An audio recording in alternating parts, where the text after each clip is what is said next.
FTP நேயர்களுக்கு வணக்கம். 2026 தேர்தலுக்கான மாவட்ட வாரியான கள நிலவரங்களை பார்த்து வருகிறோம். அந்த வரிசையில் இப்பொழுது நாம் பார்க்க இருக்கும் மாவட்டமானது புதுக்கோட்டை மாவட்டம். இந்த மாவட்டத்தில் இருக்கக்கூடிய சாதக பாதகங்களை பற்றி பேச நம்மோடு வம்சி அவர்கள் இணைந்திருக்கிறார். வணக்கம். வணக்கம் சதீஷ். புதுக்கோட்டை மாவட்டத்தில் எவ்வாறு இருக்கிறது கள நிலவரம்? புதுக்கோட்டை டிஸ்ட்ரிக்டை பொறுத்தவரை இப்போ டெல்டால மற்ற பகுதிகள்லாம் பார்த்துட்டு இப்போ டெல்டால கடைசியான டிஸ்ட்ரிக்ட் இது. ஸோ இந்த டிஸ்ட்ரிக்டை பொறுத்தவரை இதை வந்து பார்லிமெண்ட் டிஸ்ட்ரிக்ட்னா இந்த 4 பார்லிமெண்ட்டுக்குள்ள இந்த டிஸ்ட்ரிக்ட்ல இருக்க தொகுதிகள் இருக்கு. மொத்தம் 6 தொகுதிகள்: விராலிமலை, புதுக்கோட்டை, கந்தர்வக்கோட்டை, ஆலங்குடி, திருமயம், அறந்தாங்கி. இது 4 பார்லிமெண்ட்ல ஸ்ப்ரெட் இருக்கக்கூடிய டிஸ்ட்ரிக்ட் இது. இங்க வந்து முகுல்தா பாப்புலேஷனும் கொஞ்சம் சிக்னிஃபிகண்டா இருக்காங்க, கல்லர் பாப்புலேஷனும் சிக்னிஃபிகண்டா இருக்காங்க. பிளஸ் இவங்க கொஞ்சம் சிறிய எண்ணிக்கை ஹிந்து ஜாதிகள் பாப்புலேஷன் கொஞ்சம் சிக்னிஃபிகண்டா இருக்காங்க. ஸோ இது ஒரு கொஞ்சம் மிக்ஸ்டா, கொஞ்சம் டைனாமிக்கா இருக்கக்கூடிய, மற்ற தஞ்சாவூரை ஒப்பிடும் போது கொஞ்சம் போலரைஸ்டா இல்லாமல் கொஞ்சம் டைனாமிக்கா இருக்கக்கூடிய ஒரு மாவட்டம் இது. ஸோ இங்க ஃபர்ஸ்ட் விராலிமலை தொகுதி பார்க்கலாம். இந்த விராலிமலை தொகுதி வந்து 2011 டீலிமிட்டேஷன்லாம் ஃபார்ம் பண்றாங்க. அது ஃபார்ம் பண்ணதுலேருந்தே முன்னாள் அமைச்சர் சி. விஜயபாஸ்கர் தான் ஜெயிச்சுட்டு வர்றாரு. நம்ம கூட போன வாட்டி இந்த தேர்தல் பிரச்சாரத்தப்பெல்லாம் அவர் எப்படி கண்ணீர் விட்டு பிரச்சாரம் பண்ணாரெல்லாம் பார்த்தோம். ஆனா தொகுதியில அவர் உள்ளபடி அவருக்கு ஒரு நல்ல பேர் இமேஜ் எல்லாம் இருக்கு. ஓகே, ஏன்னா அவருக்கு தொகுதிக்கு பல நல்ல விஷயங்கள் செஞ்சிருக்காரு. ஒரு கனெக்ட் உள்ள ஆள் தான். ஆக்சுவலி ஒரு 2001 அவர் கண்டெஸ்ட் பண்ணிட்டு இருக்காரு. இப்போ 2001 புதுக்கோட்டையில் கண்டெஸ்ட் பண்ணாரு. அப்போ அவருக்கு வயசு வந்து ஒரு 27 தான். Pudukkottai first time MLA 9. அதுக்கப்புறம் நீங்க வந்து 2011 இந்த தொகுதிக்கு வந்து தொடர்ந்து 3 முறை கண்டெஸ்ட் பண்ணி வெற்றி பெற்றிருக்காரு. ஸோ நம்ம 11 ரிசல்ட் எடுத்து பார்த்தோம்னா 11 வந்து திமுக இருந்து இப்ப சிட்டிங் அமைச்சர் ரகுபதி அவர் கண்டெஸ்ட் பண்றாரு. இப்ப விஜயபாஸ்கர் இருந்தப்ப வந்து 56% ஓட்டு எடுத்து ஜெயிக்கிறாரு. ஒரு அமைச்சர் கிட்டே ரகுபதி வந்து 38% தான் எடுக்கிறாரு. அப்போ மற்ற பிஜேபி அந்த 3வது சக்திகளுக்கெல்லாம் அப்ப ரோல் இல்லை. 16 என்னன்னா விஜயபாஸ்கர் வந்து 50% வராரு. அவருக்கு எதிராக திமுகல இருந்து பழனியப்பன்ற ஒரு கேண்டிடேட், அவங்க 45, அவங்க நல்ல கேண்டிடேட் தான். பட் ரொம்ப போல்டேஜ் போயிட்டு 45% எடுக்கிறாங்க. தேமுதிக ஒரு 2% குறைவா தான் வருது. நாம் தமிழர்லாம் 1% குறைவா தான் இங்க எடுத்துருங்க 16ல. 21 என்ன ஆகுதுன்னா விஜயபாஸ்கர் வந்து அந்த ஒரு எதிர்ப்பு ஜெயலலிதா இல்லாமலும் எதிர்ப்புலையும் அப்படி கண்ணீர் விட்டு பாருங்க, இவ்வளவு உடல் எடையை இழைச்சிருக்கேன், அவ்வளவு கொரோனாக்கா சுத்தி இவ்வளவு பண்ணி விஜயபாஸ்கர் நல்லா ஒர்க் பண்ணாரு. அவர் வந்து 53% இருக்காரு. 16ல எடுத்ததை விட அதிகமா எடுத்திருக்காரு, 53%. அப்புறம் ஒரு அமைச்சரா அவர் மோர் அசர்ட்டிவா அங்க மர்ஜிட்டார் அவரு. 2வது பழனியப்பன் வந்து பழனியப்பனுக்கு ஓட்டு போட்டு 45ல இருந்து பழனியப்பன் 40க்கு வந்துரு. பழனியப்பன் ஓட்டு போட்டார் சில பேர் ஓட்டர்ஸ் இங்க சுவிட்ச் ஆயிட்டாங்க. அப்புறம் நாம் தமிழர் கட்சி இந்த அழகு மீனா அவங்க வந்து ஒரு 3.5% எடுத்திருக்காங்க. அவங்க 7000 ஓட்டு எடுத்திருக்காங்க. அமமுகவுக்கு வந்து 1200 ஓட்டு அப்படி இருக்கு. ஸோ இப்பவும் விஜயபாஸ்கர் ஸ்ட்ராங்கா இருக்காரு, 50% மேல் தொடர்ந்து எடுத்துட்டு வர்றாரு. திமுகவும் கொஞ்சம் இங்க அமைப்பு ஸ்ட்ராங்கா இருக்கு. பட் விஜயபாஸ்கரை அவங்க வீழ்த்தக்கூடிய பொட்டென்ஷியல்ல அந்த எக்ஸ்ட்ரா இது வர மாட்டேங்குது. இங்க பார்லிமெண்ட்ல என்ன பொசிஷன் அப்படின்னு பார்த்தோம்னா இது வந்து கரூர் பார்லிமெண்ட்ல வரும். இதுல வந்து அதிமுக இங்கே 38%, அந்த தோக்கல் எலெக்ஷன் அதிமுக கட்சிக்கு 38% எடுக்கிறாங்க. பாஜக இங்க ஒரு 6.5% எடுக்கிறாங்க. திமுக கூட்டணியில காங்கிரஸ் கண்டெஸ்ட் பண்றாங்க, 42% தான் ஜோதிமணி எடுக்கிறாங்க இந்த தொகுதியில. அப்புறம் நாம் தமிழர் வந்து இந்த 3 எடுத்தா 9% ஜம்ப் இருக்காங்க. ஸோ நாம் தமிழர் வளர்ச்சி வந்து இந்த தொகுதியில நாம் தமிழர் கிட்ட 10% வளர்ந்துருக்காங்க. இந்த தொகுதியில திமுகவை பலவீனப்படுத்தியிருக்கு. அதிமுக பேஸ் ஓட்டு எடுத்திருந்தாலும் திமுக பலவீனப்படுத்திருக்கு. அந்த பார்லிமெண்ட் பர்ஸ்பெக்டிவ்ல மேபி அசம்பிளி பர்ஸ்பெக்டிவ்ல விஜயபாஸ்கர் ஓட்டு வந்து 38-6-44 தான். பேலன்ஸ் இந்த 7% எங்க ஒரு நாம் தமிழர் போய்க்கலாம். திமுக 40 எடுத்தாங்க. ஸோ அந்த அடிப்படையில பார்க்கும்போது இப்போ நாம் தமிழர் வந்து இந்த தொகுதியில அசம்பிளிக்கு திரும்ப வரும்போது இன்னும் கொஞ்சம் பலவீனப்படலாம். விஜய் அந்த கிட்டையும் பலவீனப்படலாம். அதிமுகவிலையும் விஜயபாஸ்கர் அந்த ஓட்டு திரும்ப எடுக்கலாம். ஸோ அந்த ஒரு வாய்ப்புல இருக்கு. ஸோ என்னை பொறுத்தவரை இங்க திமுக கூட ஒரு வேளை இந்த கார்த்திக் தொண்டைமான் இப்போ ரீசெண்டாக சேர்ந்தார், அவர் இந்த தொகுதிக்காக தான் மார்க் பண்ணி எடுத்திருக்கலாம். ஒரு டஃப் ஃபைட் இருக்கலாம். பட் ஆனாலும் விஜயபாஸ்கர் எனக்கு 45% மேலே இருக்கக்கூடிய ஒரு கெப்பாசிட்டி இல்லாததான் திமுக 45% இருக்க ஸ்ட்ரகிள் பண்ணுவாங்கன்றத நான் பார்க்குறேன். ஸோ உறுதியான தொகுதியில் விஜயபாஸ்கர் மீண்டும் விட்டுருவார். அடுத்து கந்தர்வ கோட்டை. கந்தர்வ கோட்டையும் இந்த 2011 டீலிமிட்டேஷனுக்கு அப்புறம் தான் ஃபார்ம் பண்ணுறாங்க. இது ரிசர்வ் கான்ஸ்டிடுவன்சி. இது 11-16 அதிமுக ஜெயிக்கிறாங்க. 21 திமுக கூட்டணியில் கம்யூனிஸ்ட் ஜெயிக்கிறாங்க. இதுல வந்து நம்ம 2011 ரிசல்ட் எடுத்து பார்த்தோம்னா என் சுப்பிரமணியன் இவர் அமைச்சராக இருந்தாரு. இவர் 55% இங்க எடுத்திருக்காரு. திமுகவை சேர்ந்த கவிதா பித்தன் அவங்க ஒரு 39% எடுத்திருக்காங்க. மற்ற சக்திகளுக்கு பெருசாக எங்க ஓட்டு கிடையாது. 16 என்ன இருக்குன்னா அதிமுகவை சேர்ந்த ஆறுமுகம் 44% எடுத்திருக்காங்க. அதாவது 2011 அதிமுக தேமுதிக கூட்டணி இருக்கும்போது 55% இருந்த ஓட்டு 44% தான் வருது. 11% வெளில வந்திருக்கு. திமுகவை சேர்ந்த அன்பரசன் அவங்க 39 42 வந்திருக்காங்க, 42%. சிபிஎம் அந்த ஒரு 9%, அந்த 55 10% அவங்க ஸ்பிளிட் பண்ணிட்டாங்க. ஓகே, பாஜகவுக்கு 1%, நாம் தமிழருக்கு 1% குறைவா தான் அங்க இருக்கு. So simple arithmetic. சிபிஎம் ஓட்டு தனியா பிரிச்சு எடுத்துட்டாங்க. அப்ப சிபிஎம் ஓட்டுக்கு 9-42 இது எவ்வளோ வரும்? 51 வரும். பட் ஆனால் இவங்க சிபிஎம் 45 தான் வருது இங்க சிபிஎம் வேட்பாளருக்கு. அதிமுக வேட்பாளர் 35.6% எடுத்திருக்காங்க. நாம் தமிழர் அந்த 9ல் ஒரு 8%, ஒரு பெரும் பகுதி 7% நாம் தமிழர் ஸ்பிட் பண்ணி எடுத்துட்டாங்க.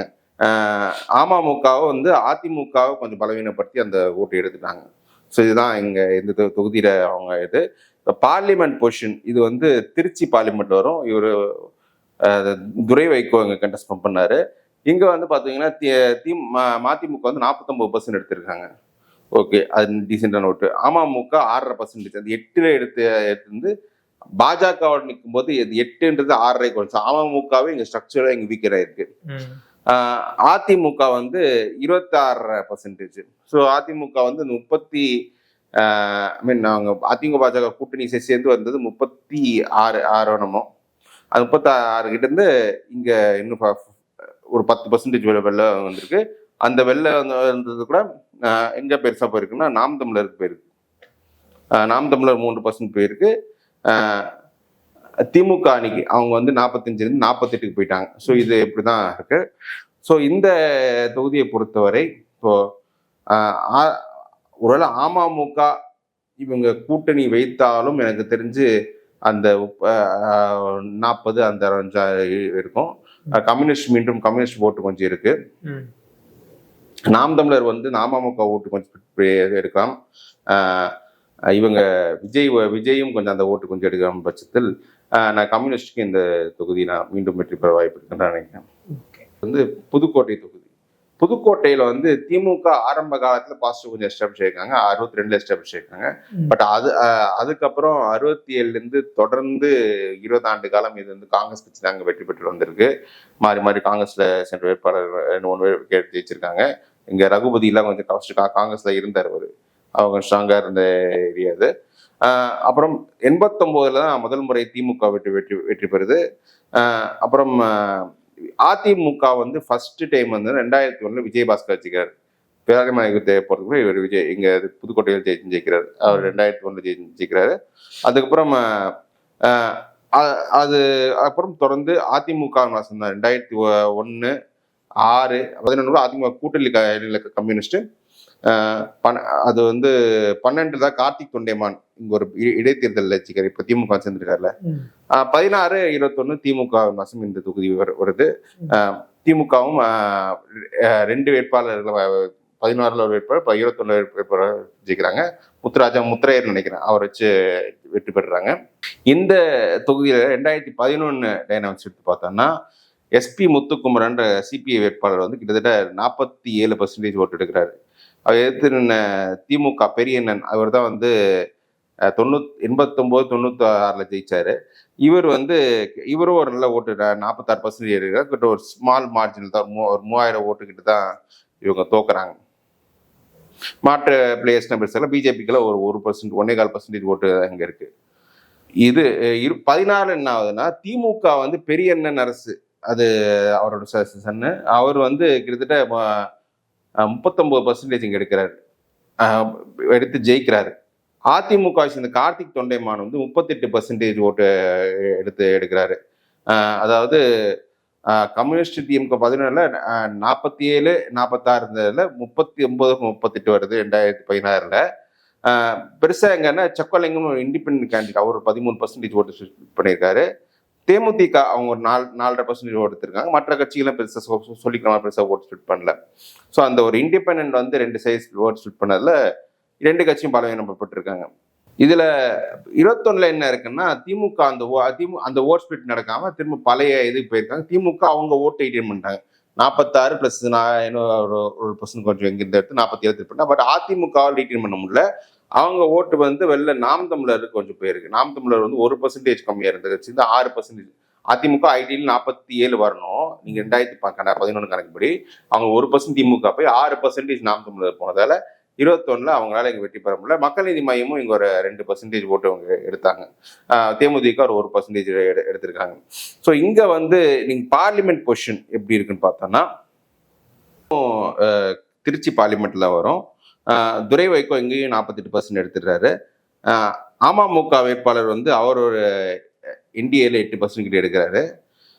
அதிமுக வேட்பாளர் வந்து அவர் 28% அவர் எடுத்துட்டாரு. நாம் தமிழர் வந்து 10%, 6ல இருந்து 10க்கு போயிடுறாங்க. ஸோ இப்போ இந்த 28 சேர்ந்தா 36 வரும்.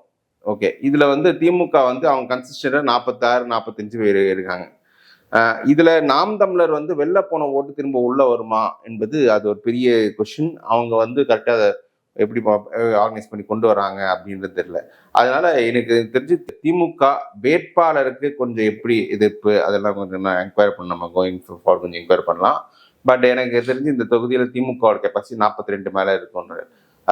அதிமுக வந்து அந்த நாம் தமிழர் ஓட்ஸ் விஜய் இவங்க ஓட்ஸ் பிட்டு தாண்டி மேலே எமர்ஜ் ஆகுமாறது எனக்கு சந்தேகமா இருக்கு. ஸோ அந்த அடிப்படையில் நான் வந்து திமுகவுக்கு இந்த தொகுதியில் நான் ஒரு எட்ஜ் நான் கொடுக்குறேன். அடுத்து திருமயம் சட்டமன்ற தொகுதி. இது வந்து சிவகங்கை பார்லிமெண்ட்டுக்குள்ள வர தொகுதி.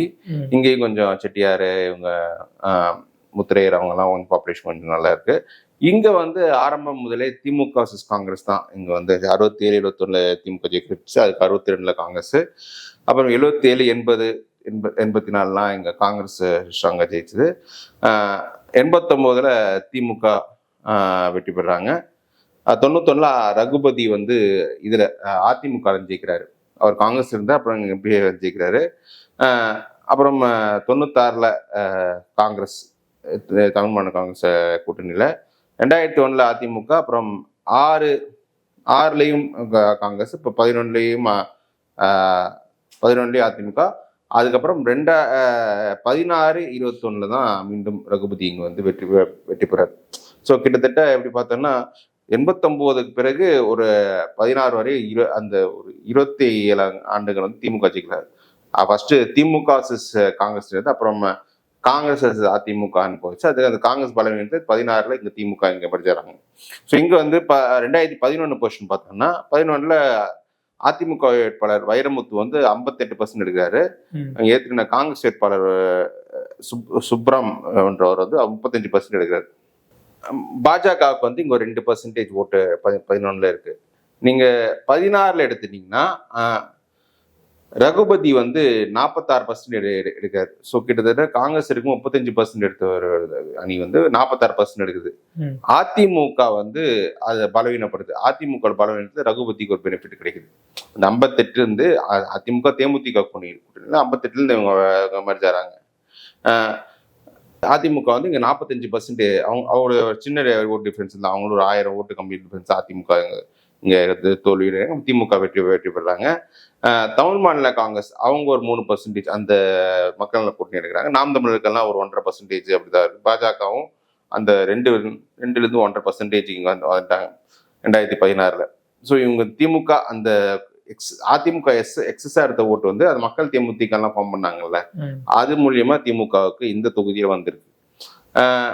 பிளஸ் 21ல என்னன்னா ரகுபதி வந்து இன்னும் கொஞ்சம் குறைஞ்சு 41% எடுக்கிறாரு. அதிமுக சேர்ந்த வைரமுத்து வந்து இங்க ஆல்மோஸ்ட் 40% எடுத்துறாரு. இங்க வந்து ஒரு அதிமுக வந்து ஒரு 40%, ஒரு மீண்டும் ஒரு ஸ்மால் டிஃபரன்ஸ் தான் இவங்க இறக்குறாங்க.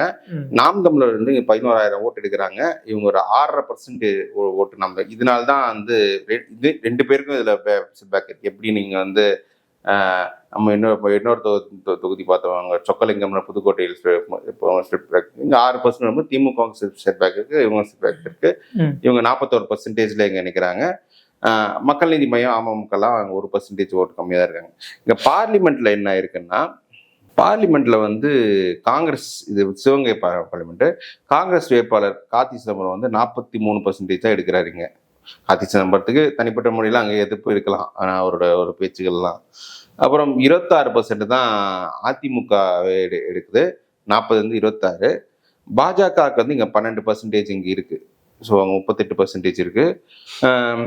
நாம் தமிழர் வந்து ஒரு 14% இங்கே டிப்பு, அவங்களும் இன்க்ரீஸ் பண்ணியிருக்காங்க. அவங்க வந்து 6 14 அப்படி டபுள் பண்ணி வந்திருக்காங்க.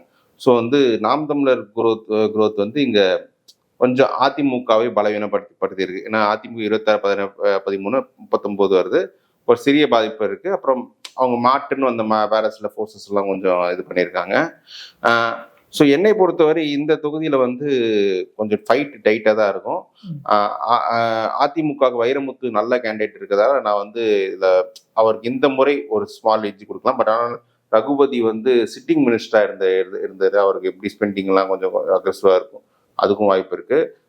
எப்படி அதிமுக எப்படி ஆர்கனைஸ் பண்றாங்கன்னு தெரியல. பட் எனக்கு தெரிஞ்சு அதிமுக ஒரு சின்ன வாய்ப்பு எனக்கு இந்த தொகுதியில இருக்குன்னு தான் நான் நினைக்கிறேன். அடுத்து ஆலங்குடி சட்டமன்ற தொகுதி.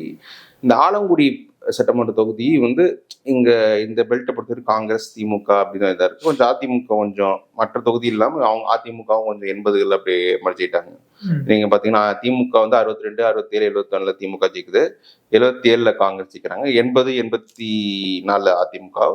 அப்புறம் திமுக அதிமுகன்னு ஒரு மாறி மாறி போகுது.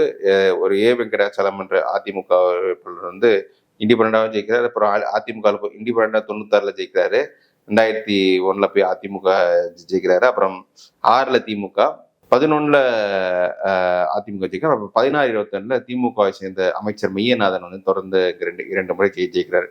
இங்க வந்து 2011 பொசிஷன் எப்படின்னு பார்த்தோம்னா, கூப்பா கிருஷ்ணன் அதிமுக வேட்பாளர் 41% எடுக்கிறாரு. இங்க பாமக இங்க கண்டெஸ்ட் பண்ணது 38%. அவங்க வந்து ஒரு இண்டிபெண்டன்ட் ராஜபாண்டியன்றவங்க அவங்க ஒரு 16% எடுக்கிறாரு. மெய்யநாதன் வந்து இப்போ 2016 எடுக்க 46% மெய்யநாதன் 16 எடுக்கிறாரு. அதிமுக சேர்ந்த ஒரு ஞான செல்வன் வந்து 40% இருக்கிறாரு.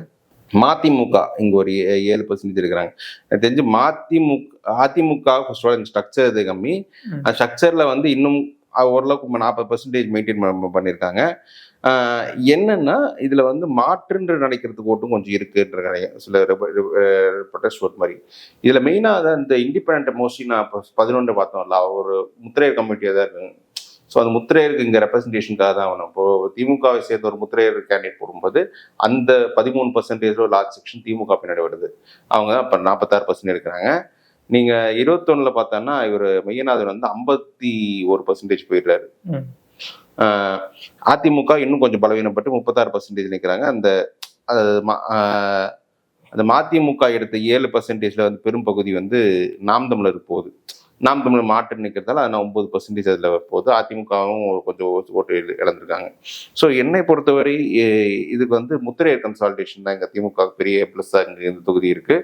நீங்கள் பார்லிமெண்ட்ல எப்படின்னு பார்த்தோன்னா இதுவும் சிவகங்கை பார்லிமெண்ட் தான். இதில் வந்து கார்த்தி சிதம்பரம் வந்து 45% எடுக்கிறாரு. அதிமுகவை சேர்ந்த சேவியர் டேவிஸ் வந்து 24% எடுக்கிறாரு. பாஜகவுக்கு வந்து இங்கே ஒரு இவர் நம்ம தேவநாதன் யாதவ் அவர் ஒரு 12% பார்த்தா பாஜக, 37% அதிமுக இருக்கு. 7 அரசி நாம் தமிழர் வேட்பாளர் அவங்க ஒரு 15% அவங்க போயிடுறாங்க. அவங்க அப்படி டபுள் பண்ணி ஏறுறாங்க. ஸோ என்னை பொறுத்தவரை இந்த தொகுதி நான் என்ன பார்க்கறேன்னா, இதுல வந்து கார்த்தி சிதம்பரம் வந்து மெய்யநாதன் கூடுதலா ஓட்டு வரும்னு நினைக்கிறேன்.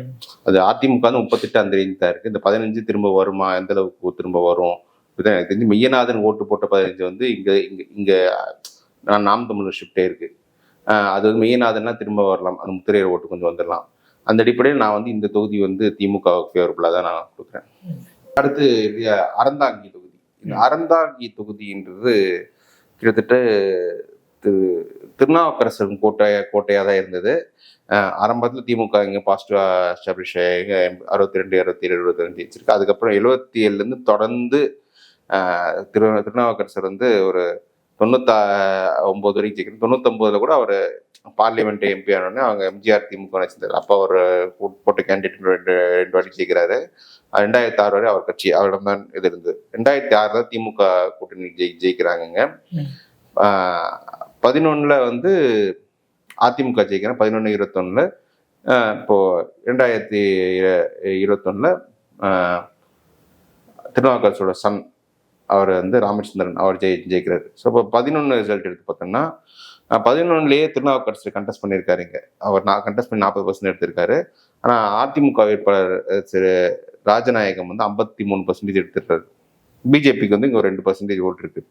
16 என்ன ஆகுதுன்னா 45% தான் அதிமுக, அதாவது 53% வந்து 45% அவங்க எடுக்கிறாங்க.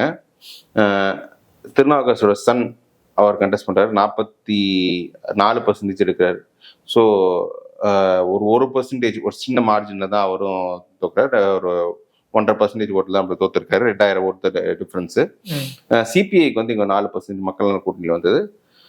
மற்ற இந்த நாம் தமிழர்கள்லாம் 1% கம்மியாக தான் எடுத்திருக்காங்க. இதுல நம்ம பார்த்தோம்னா 2021 பார்த்தோம்னா ராமச்சந்திரன் வந்து கிட்டத்தட்ட 49% போயிருக்காங்க. அதிமுகவுக்கு வந்து இங்க பெரிய சரிவு வருது, 30% தான் ஓட்டு வருது. இவங்க நாம் தமிழருக்கு வந்து இங்க பெரிய பூஸ்ட் 18,000 ஓட்டு எடுத்து 11% நாம் தமிழர் பூஸ்ட் எடுத்தாங்க. இவங்க வந்து மற்ற கட்சிகள் அமமுகவில் ஒரு 5,000 ஓட்டு தரக்க 2.5% அப்படியே எடுத்திருக்காங்க. ஸோ இந்த நாம் தமிழர் வந்து பெரிய அளவுக்கு அதிமுகவை இந்த தொகுதியில் பலவீனப்படுத்தியிருக்கு.